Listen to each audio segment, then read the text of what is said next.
If you take this seriously and you do it right, A, you're going to come out here in better shape. You're going to be more flexible. You're going to feel better about yourself. But it's going to be one of the hardest workouts you've ever done if you do everything to the best of your ability. You're going to get better. You're going to see progress. And pretty soon it'll just be what you do.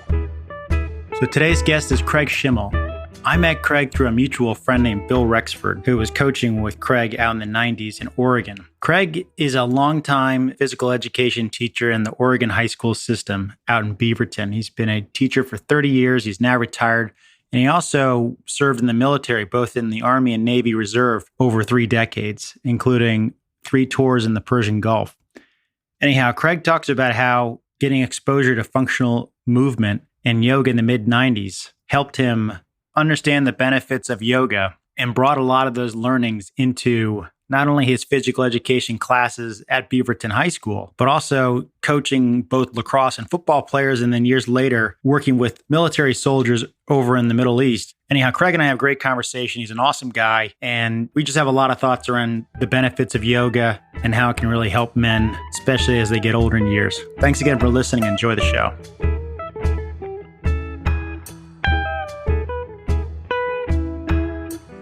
Craig, hey, thanks for joining us and welcome to the show. Thank you very much for inviting me. So, Craig, we've got a mutual friend in common, a guy named Bill Rexford, who was my first interview with this podcast. And Bill talked quite a bit about how he got into yoga in the 90s out in Oregon. And he was exposed to it through working with you coaching high school football. So when he shared that story with me, I said, well, I got to reach out to Craig and find out how he got into it because you made such an impact on Bill. So if you don't mind telling a little bit about yourself and sharing how you first got into yoga or how you first got exposed to it. Well, like I said, I was a high school football and lacrosse coach and taught PE for 31 years. And I got to know Bill back in the 90s when my son started playing lacrosse at Century High School. And when Bill asked me to help him coach, I knew nothing about lacrosse. So I was like, okay, well, we'll trade. I'll teach you a little bit about some of this functional stuff, and you teach me about lacrosse. So that's kind of how it got started. And at that time, when you guys met, you had already started to get into functional movement and yoga prior to that. Was it a few years before you guys met? It's probably maybe 2 or 3 years, I'm going to say. I had an ex-player of ours over at Beaverton High School who was a football player. He had a full ride to Stanford and played at Stanford for 4 years. He was drafted by the 49ers because he played under Walsh and Denny Green at Stanford, who was a Walsh protege. Anyway, he got hurt. And along his recovery, he ran into another guy, a guy named Pete Agescu, who helped him as far as like rehabilitation. So he brought a lot of that to Beaverton High School when we hired him on as an offensive line coach. And the rehabilitation stuff was sort of functional movement, right? Correct. He came back up here. Our head coach at the time had the foresight to hire Brian as our offensive line coach. And as he came in, he wanted to take over the conditioning program. Because up until that point, that was probably 94, 95. Up to that time, we were doing just like everybody else, bigger, faster, stronger. Before that, we always had the power lifts and the Olympic lifts, and everybody's doing that kind of thing. You're getting kids that can squat, a freaking Volkswagen, but they're not real mobile. They're strong as hell, but they're not mobile and fleet of foot or anything like that. So anyway, he started doing his thing, and he started a company up here. At that time, it was called Function Dynamics. And we started into doing all these functional exercises.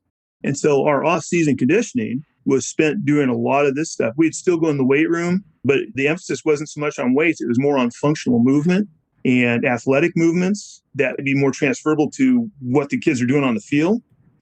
I mean, we were doing some weird things, especially guys like me that had been trained in the traditional big 3 or big 4 weight training things, like the deadlifts and the power cleans and bench and stuff. And so we were like, whoa, what's going on here? But his way of doing things made our kids more athletic. And the marriage between the weight part of it and the functional movement part, which is something I think is pretty mainstream now. I think most programs do that. We would do bear crawls up and down the stairs, different kinds of things, and it paid off dividends. Our kids were in much better shape. They were stronger all around, and it culminated in 97 when we went to the state championship game. And then again in 99, we went to the state championship game and won it all in 99. So a lot of it had to do with the fact our kids were in great shape and it had a lot of good functional movement. So you were seeing some of this functional movement stuff. At what point did it become evident to you that what Brian was bringing was something that was yoga or was inspired by yoga? Like, when did you see the yoga connection? I discovered we were doing yoga when I was tagged in our department to teach yoga as a PE class, trying to get more kids involved in PE, especially since their juniors and senior years, it was more of an elective class. So we were trying to get kids into it. So we were saying we need to offer some different kinds of classes. And one was yoga. And I was kind of like nose goes. And it was like, oh, okay. I said, I know nothing about yoga. And I went and I bought 3 beginners yoga tapes by Rodney Yee. And I remember watching those and doing those over the course of a summer and writing the routines down. And while I was doing these things, I started thinking, this is a lot of the stuff that we were doing in our functional conditioning. By the way, obviously the internet wasn't as big back then. Right. How did you find Rodney Yee's yoga tapes? I think I went to Google and I was looking through beginning yoga and I see this beginning yoga tapes. And I said, well, okay, I might as well buy these.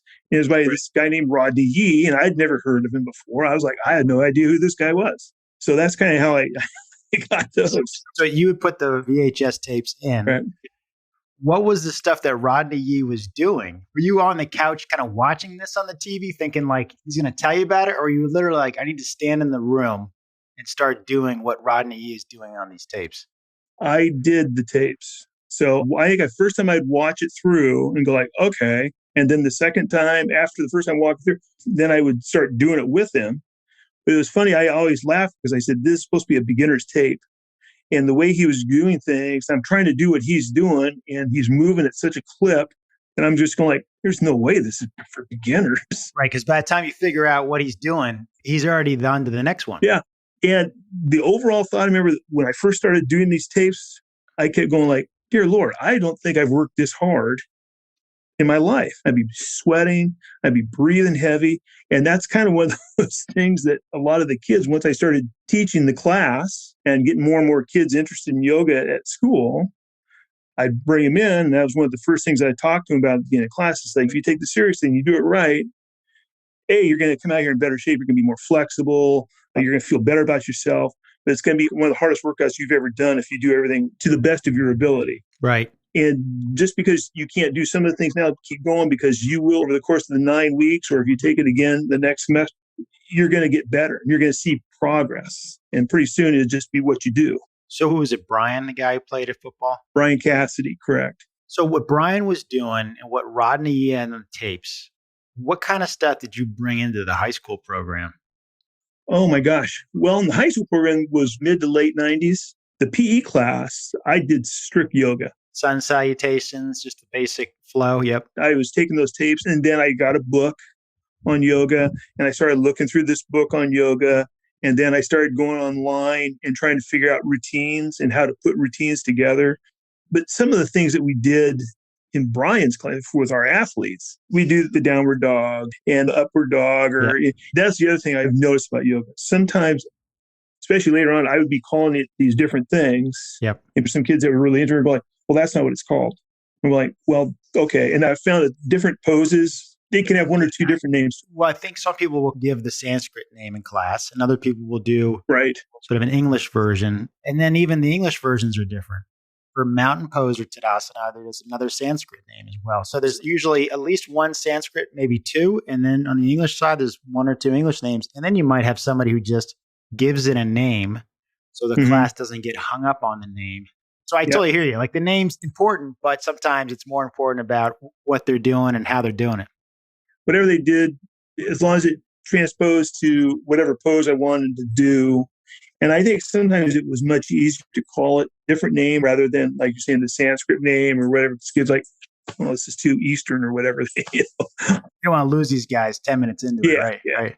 What do you think about yoga really makes it such a satisfying practice, but also such an effective practice? Like if you had to kind of boil it down, what do you think it is? I think it's one of those things where mentally just the discipline of doing some of the stuff that you're doing.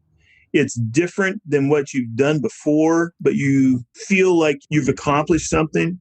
Yep. And then you see the results too. You start thinking, you get these guys that, yeah, I can do push-ups all day long. But again, like I say with a lot of the kids, you're tight as a drum and you can't do a lot of things. They'd see their fitness scores.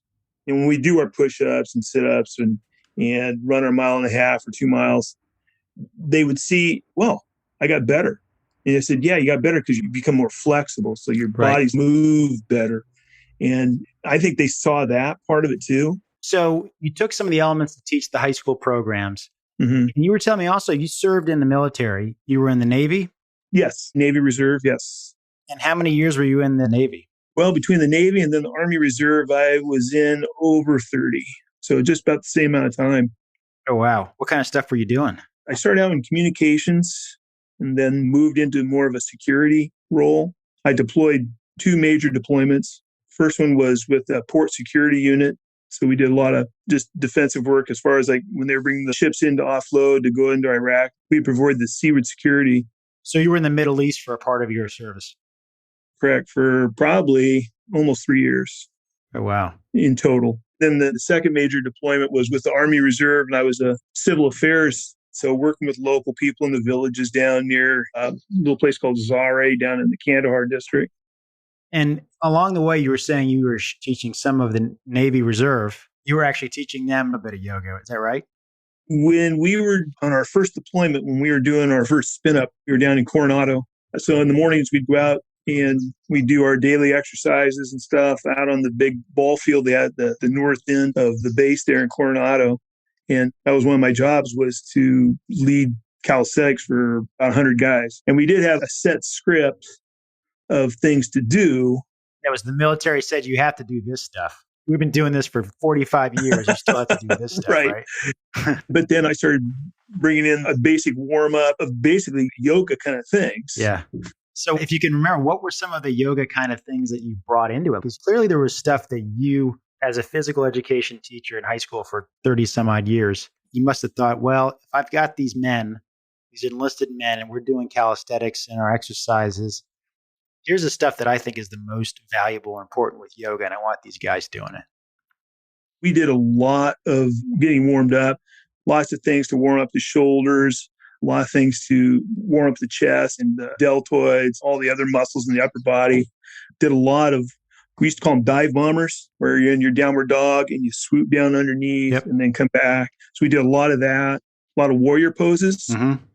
I used to call them that, kind of kept it the whole, oh yeah, warrior, so we're going to do this. And so just things like that. And then we'd get into our daily routine of exercise and we do another cool down period where we do some more of that stuff.